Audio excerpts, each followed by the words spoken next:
Assalamualaikum, magandang hapon po sa iyo, Binibining City, Ade, Pamakasayon. Ako nga pala si Ahmad Norman K. Ang aking paksa, teritoryang pagsasalin.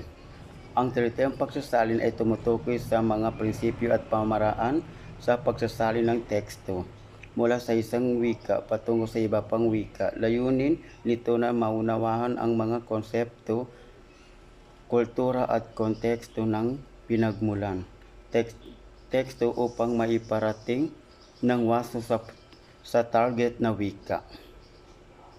Ang teritoryo ng pagsasalin ay naukol sa mga paraan ng pagsasalin na nararapat sa isang teksto at nakasalalay sa mga teritoryong pangwika. Ang teritoryo ng pagsasalin ay tumutukoy sa mga prinsipyo at pamaraan sa pagsasalin ng teksto mula sa isang wika patungo sa iba pang wika. Ito ay nakasalalay sa mga teoryang pangwika tulad ng linguistika, semantika at pragmatic. Halimbawa, ang teoryang dynamic equivalence ni Eugene Nida ay nagtuturo na ang pagsasalin ay dapat na nakakatuon sa pag-atid ng wika at kahulugan ng teksto, hindi lamang sa literal na salin. Ang teorya ng pagsasalin ay may kinalaman sa pinakamalit na bantas o tanda tulad ng quit, tulad ng tuldok, quit, italics at iba pa. Ang teorya ng pagsasalin ay may kinalaman sa pinakamaliit na bantas o tanda dahil ang mga ito ay may malaking epekto sa kahulugan ng teksto. Halimbawa, tuldok, nagtatapos ng pangungusap. Quit, nag-iiwalay ng mga salita o parirala. Italics, nagpapaywatig ng pagmamay-ari o pag-iisa. Gayon din sa panglahat na kahulugan ng parehong mahalaga sa isang teksto. Gayon din sa panlahat na kahulugan ang mga bantas ay maalagang bahagi ng isang teksto dahil nakatutulong ito sa paghahatid ng tamang kahulugan at pag-iwas sa kalituhan. Ang mga bantas ay parang mga senyales na kalsada na nagtuturo sa mabasang kung paano babasahin at maunawaan ang teksto.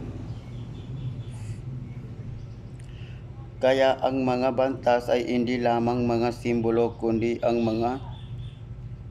mga kasangkapan na makakatulong sa pag-atid ng mensahe ng wasto at malinaw. Tungayin ang halimbawa na nagpapakita ng kalagahan ng bantas. Hindi puti, no is white. Hindi puti is not white. Bagaman magkatumbas o pareho ang dalawang leksikal na salita hindi at puti na nakapaloob sa dalawang pangungusap. Bagaman magkatumbas o pareho ang dalawang leksikal na salita hindi at puti na nakapaloob sa dalawang pangungusap ay nagkaiba naman ng kahulugan ang dalawang pangungusap dahil sa quit na nakalagay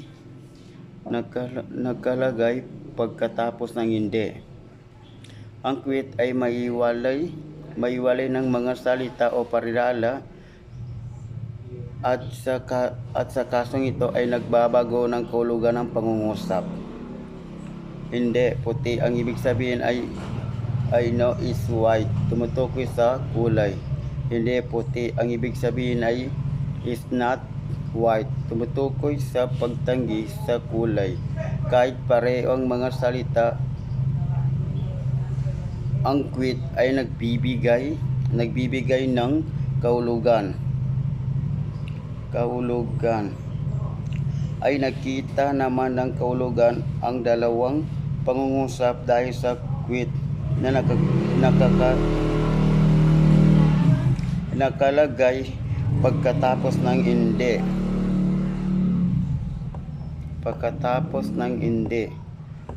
Ang quit na nakakalagay pagkatapos ng hindi ay nag-iwalay ng mga salita o parirala at sa kasong ito ay nagbabago ng kahulugan ng pangungusap na hindi puti.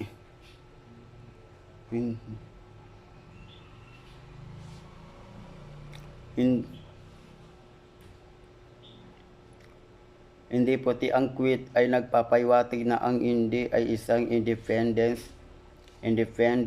salita na tumutukoy sa pagtugon o pag-aproba. At ang puti ay ang kulay na tumutukoy sa hindi puti. Ang hindi ay isang negasyon na tumutukoy sa kulay na puti. Kaya ang ibig sabihin ay hindi ito puti. Kaya ang quit nang nagbibigay ng ibang kahulugan sa dalawang pangungusap.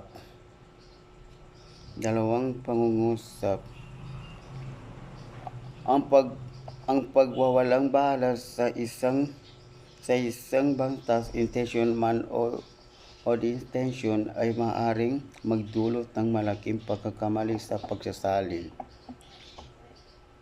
Ang pagwawalang bahala sa isang bantas, kahit ito ay intention man o di intention, ay maaaring magdulot ng malaking pagkakamali sa pagsasalin.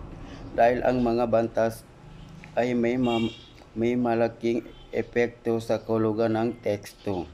Halimbawa, ang pagkakamali sa paggamit ng quit tuldok ay maaaring magbago ng ibig sabihin ng pangungusap.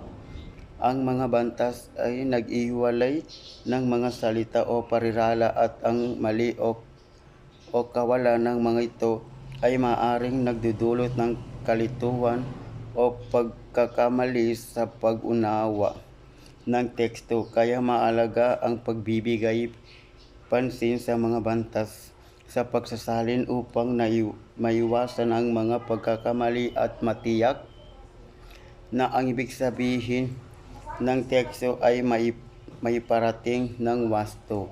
Maraming salamat po.